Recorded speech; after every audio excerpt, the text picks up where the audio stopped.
Bismillahirrahmanirrahim. Assalamualaikum warahmatullahi wabarakatuh. Selamat pagi anak-anak. Berjumpa lagi bersama Bapak di video pembelajaran tematik. Nah, pada kesempatan hari ini Bapak akan membahas tema 9 untuk tema 1 pembelajaran 1 dan 2. Adapun tujuan pembelajarannya yaitu yang pertama, memahami pembangkit listrik tenaga air. Yang kedua, mengetahui fungsi, hak, dan kewajiban sumber daya alam bagi lingkungan. Yang ketiga, memahami informasi melalui wawancara. Dan yang terakhir, yang keempat, menyanyikan lagu sesuai dengan tempo. Langsung saja kita masuk ke materi yang pertama, yaitu pembangkit listrik tenaga air. Arus air untuk pembangkit listrik merupakan salah satu penggunaan energi alternatif. Energi merupakan kemampuan untuk melakukan usaha.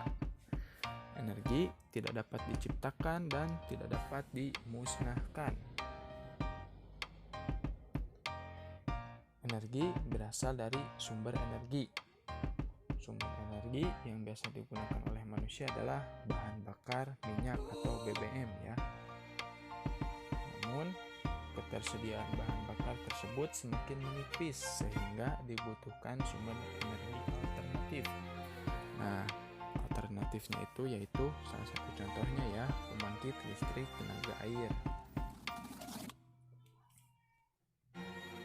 Selain air, contoh lainnya yang termasuk sumber energi alternatif adalah matahari, angin, panas bumi, dan limbah sisa tanaman pertanian, serta kotoran ternak juga ya, termasuk ke energi alternatif.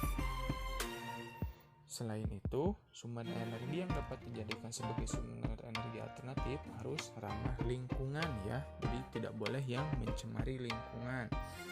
Nah, anak-anak bisa melihat contoh dari pembangkit listrik tenaga air ada di halaman 87 ya.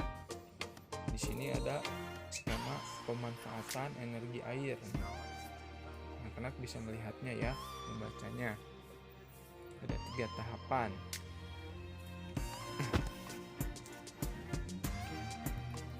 Selanjutnya kita masuk ke materi yang kedua, yaitu fungsi, hak, dan kewajiban sumber daya alam. Lingkungan yang asri, nyaman, bersih merupakan lingkungan yang diinginkan oleh semua orang. Aktivitas manusia bergantung pada tersedianya sumber daya alam. Lingkungan merupakan segala sesuatu yang ada di sekitar manusia dan mempengaruhi kehidupan manusia. Sumber daya seperti udara, cahaya, dan air merupakan lingkungan bagi kita. Lingkungan menyediakan kebutuhan bagi manusia dalam berbagai hal. Nah, aktivitas manusia bergantung pada tersedianya sumber daya alam. Sumber daya alam adalah segala sesuatu yang berasal dari alam dan dimanfaatkan untuk memenuhi kebutuhan manusia. Nah, jadi kita itu sangat ketergantungan sekali terhadap sumber daya alam. Maka dari itu, kita harus menjaga lingkungan kita agar sumber daya alam kita tidak habis. Karena merupakan sebuah kebutuhan sangat vital bagi kita ya. Nah, di sini untuk mendapatkan lingkungan yang sehat tentunya ya, kita perlu menyeimbangkan antara hak dan kewajiban. Hak adalah sesuatu yang layak kita dapatkan setelah menjalankan kewajiban, sedangkan kewajiban adalah sesuatu yang harus kita kerjakan. Bapak kasih contoh misalnya waktu kita berjalan di pegunungan misalnya ya. Nah, yang kita rasakan jika berjalan di gunung apa? Tentunya mendapatkan udara yang sejuk serta pemandangan yang indah. Nah, dari kedua hal tersebut, hak yang kita dapatkan, yaitu mendapatkan udara yang segar serta pemandangan yang indah. Nah, kewajiban yang harus dilakukan oleh kita adalah menjaga kebersihan dan tidak merusak tumbuhan. Jadi kita harus menjaga kebersihan, menjaga tumbuhan agar mendapatkan udara yang sejuk serta pemandangan yang indah seperti itu. Bisa dipahami ya anak-anak? Kita langsung saja masuk ke materi selanjutnya, yaitu informasi melalui wawancara. Nah, ini sudah Bapak jelaskan juga ya di materi yang selanjutnya. Wawancara adalah kegiatan tanya jawab antara penanya dan pemberi informasi atau narasumber yang ditanyakan oleh kita ya. Sebagai pewawancara disebut narasumber. Misalnya, jika ingin mengetahui kondisi lingkungan di sekitar rumah, nah, kita dapat mewawancarai ketua RW ataupun tetangga kita yang dekat saja ya. Nah, di sini terdapat beberapa langkah dalam melakukan wawancara. Yang pertama, fokus pada yang ingin ditanyakan. Jadi, pertanyaan kita itu harus fokus apa yang dibahas, topiknya itu apa. Seperti itu, misalkan tentang kondisi lingkungan sekitar. Yang kedua, membuat daftar pertanyaan. Nah, sebelumnya alangkah baiknya kita harus menyiapkan pertanyaannya terlebih dahulu agar ketika mewawancara itu tidak bingung lagi apa yang harus atau apa yang ingin ditanyakan.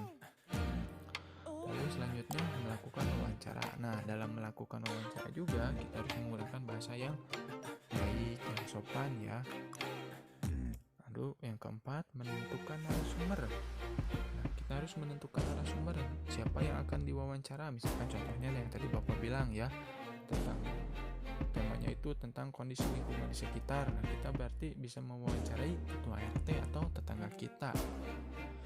Lalu yang kelima, mencatat hal penting. Nah, apa yang dibicarakan oleh narasumber tentunya harus dicatat oleh kita sebagai pewawancara ya, hal-hal yang pentingnya agar tidak lupa. Lalu yang terakhir adalah membuat kesimpulan. Nah, setelah wawancara selesai, alangkah baiknya kita membuat kesimpulan dari apa yang telah diwawancara atau apa yang telah dibahas, seperti itu. Nah, materi yang terakhir yaitu menyajikan lagu sesuai tempo. Nah, nada diatur dalam tangga nada sesuai tinggi rendahnya. Sementara tempo diatur dengan alat yang bernama metronom. Nah, keterangan tempo dalam lagu biasanya diletakkan di bagian kiri atas. Nah, misalkan ya, ada sebuah lagu nih, anak-anak melihat lagu di buku misalkan. Nah, biasanya di bagian kiri paling atas itu suka ada tempo. Misalkan temponya itu sedang, cepat, atau lambat ya, seperti itu. Nah, sebagai contohnya di buku halaman 92, lihat di situ ada contoh lirik lagu Kebunku. Nah, ciptaan Pak Kasur. Nah, di sini ciptaan itu ada di sebelah kanan di atas ya. Sementara untuk temponya sendiri terletak di bagian kiri atas. Tuh lihat, moderato. Nah, tempo lagu Kebunku ini moderato atau sedang. Artinya lagu ini dinyanyikan tidak terlalu cepat atau terlalu lambat. Jadi sedang saja, nggak cepat, nggak lambat, seperti itu. Pasti bisa dipahami ya. Nah, anak-anak, mungkin untuk pembelajaran tematik hari ini dicukupkan sekian. Apabila ada yang ingin ditanyakan, boleh ditanyakan langsung ke wali kelasnya masing-masing. Bapak pamit, wabillahi taufiq wal hidayah. Wassalamualaikum warahmatullahi wabarakatuh.